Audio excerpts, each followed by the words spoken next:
Rosicrucian, as you begin to understand processes other people don't understand, there can be the temptation to use that knowledge to manipulate other people, or to manipulate all types of things. Let's say you understand psychology and somebody else doesn't.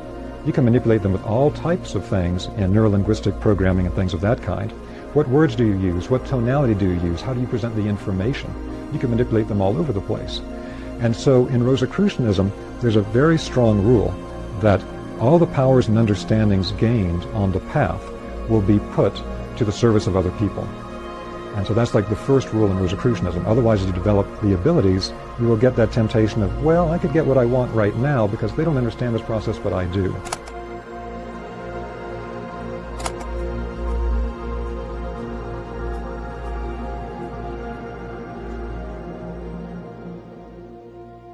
There are many different spiritual systems in the world that have different types of initiation programs that a person goes through.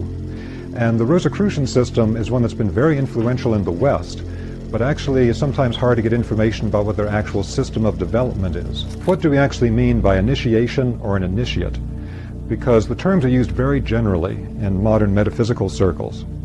But if you look at people that are being presented as initiates, they are often extremely different. One technical part of this is actually the structure of their consciousness, and the structure of their subtle bodies can be quite different from one to another, although they're being presented as initiates within different systems. There are three different aspects of initiation or becoming an initiate. In one of these, what is actually being illuminated begins with the thinking process, with actually knowing about non-physical realities, knowing about the greater spiritual realities that we come from, and the spiritual depths of oneself. This is linked to the spiritual centers inside the head. And this is also linked to the illumination of the thinking process, so that with this process we actually know consciously the structure of the spiritual worlds, how we interact with them, how they influence us on a daily basis. And within this Rosicrucian system, that would technically be known as an initiate, someone that actually understands the systems. In this path of illumination, we find that everything is a thought form from the mind of God, and all those thought forms have a pattern to them. And the current term that we use for understanding those patterns is sacred geometry. So sacred geometry is a universal science for understanding the patterns of creation at every level. And so no matter what tradition you study with, they will work with sacred geometry. Because the sacred geometry at the highest level is a pure, packed thought form from the mind of God that shows you the pure pattern of everything that's manifested from it. Now the next level is that of the clairvoyant. And from one perspective, we could say this is linked to the illumination of the heart and the feeling life. The Rosicrucians talk about a process within an initiation in which at a certain point, when the heart becomes open and unarmored, and we cultivate this feeling of unconditional love, there's an ignition of a kind of spiritual spark within the heart. And what happens then is that they describe it as an etheric rose light arises from the heart and moves up to what's commonly called the third eye center. And with that rose etheric stream, it enters into the centers in the head, that area that is technically at the third ventricle of the brain and was known as the cave of Brahma in the Indian teachings. This is a particular area that's open in the head that has a space between the pineal and pituitary glands. And as this space becomes illuminated, it leads to direct spiritual vision. So the third aspect here is that there's also the cultivation of action or of the will. And this is linked to the belly, or what in Japan they call the hara, or in Chinese alchemy they call the lower dantian, the lower will centers here. And through the action or willing form of illumination, one is able to take action esoterically. You're able to actually use non-physical realities to change things on the physical plane. Now, at the most extreme form of this, we have things like actual physical alchemy and the transmutation of one physical substance to another. But this is usually attained after going through multiple steps of being able to transform something that is less dense, and that is normally etheric energy fields. So the actual vibrational transformation of energy fields, energy healing, things of that kind, is something that you find very strongly on this path. So the person that can actually transform things using spiritual forces is referred to as the adept. That gives us a bit of an overview for how this fits together. Within the Rosicrucian work, you find at a certain point that the consciousness body of the human being has three centers that can be worked on and awakened. And those three centers are around the head, the heart, and the hara. And this is really a universal teaching. If you study with the Buddhist, they'll talk about the thought, speech, and action. If you study with Sufis, they'll talk about the head, the heart, and the hands. All these different traditions are working with the same concept. If you studied Chinese medicine or Chinese internal alchemy like Qi Kong, you'll know that they have the upper, middle, and lower dantian.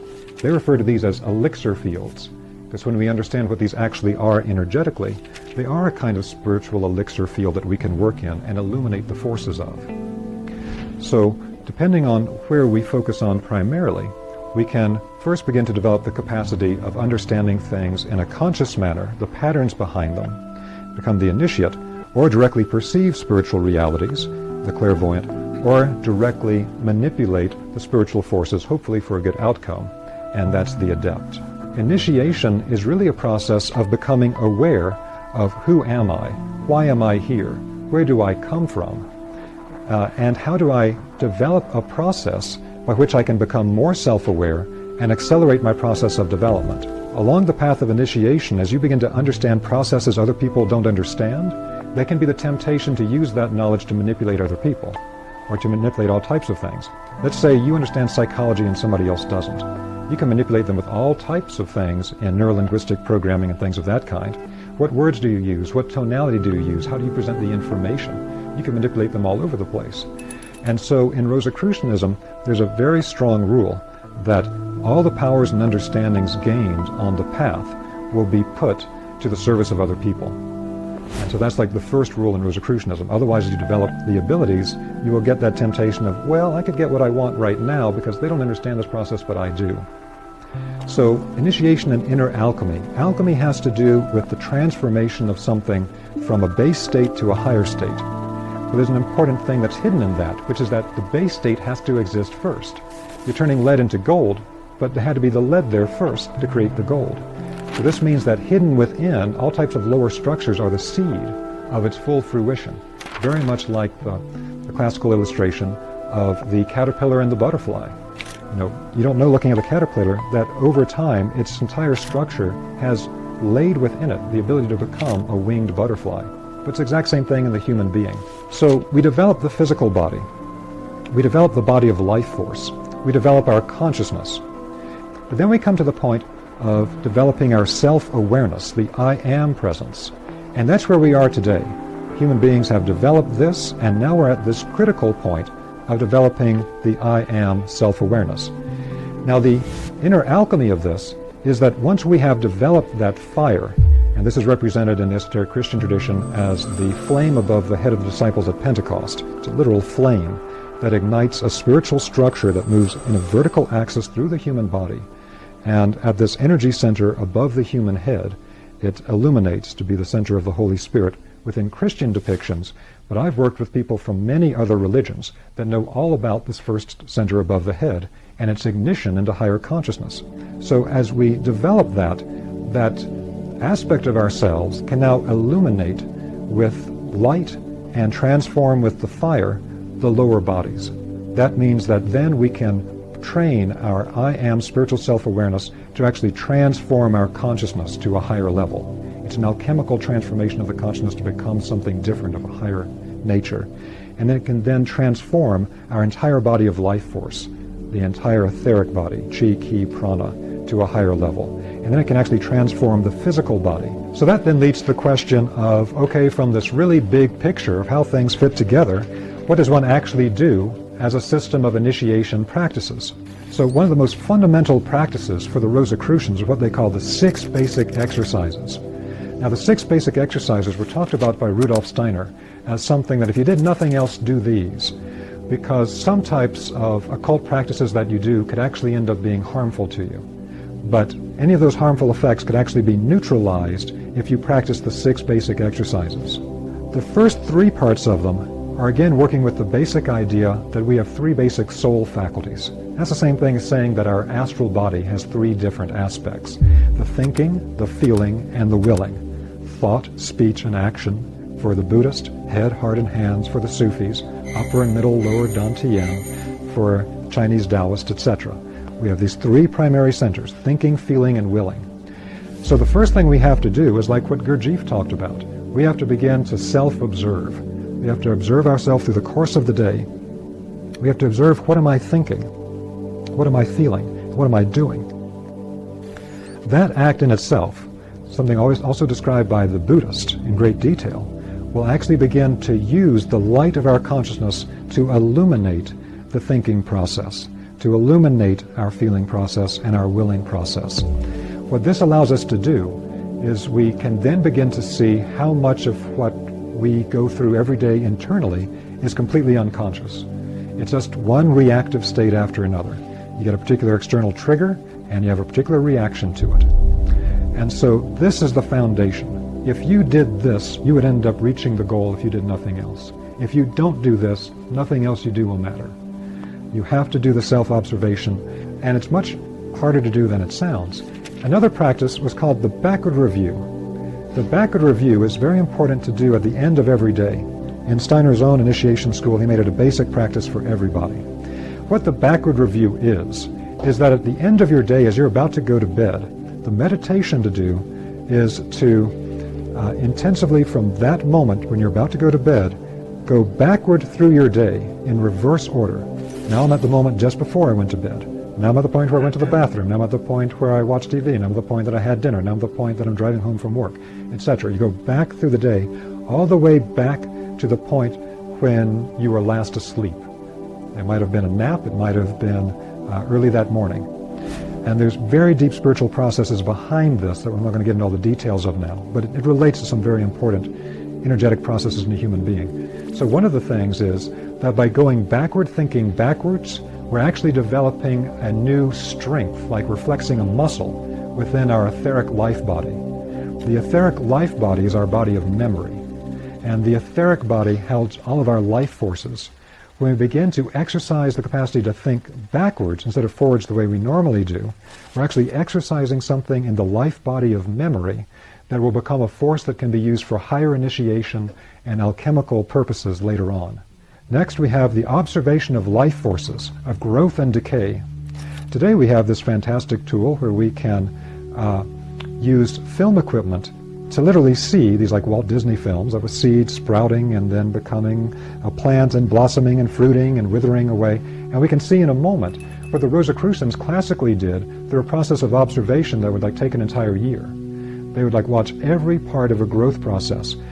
Now the observation of the life forces does something very significant, very important, and that is that it develops a particular type of clairvoyant faculty inside of us to see how things move through life processes from one stage to another. And so this is a real divine mystery. Every human being holds this divine mystery, and to see what's held within it.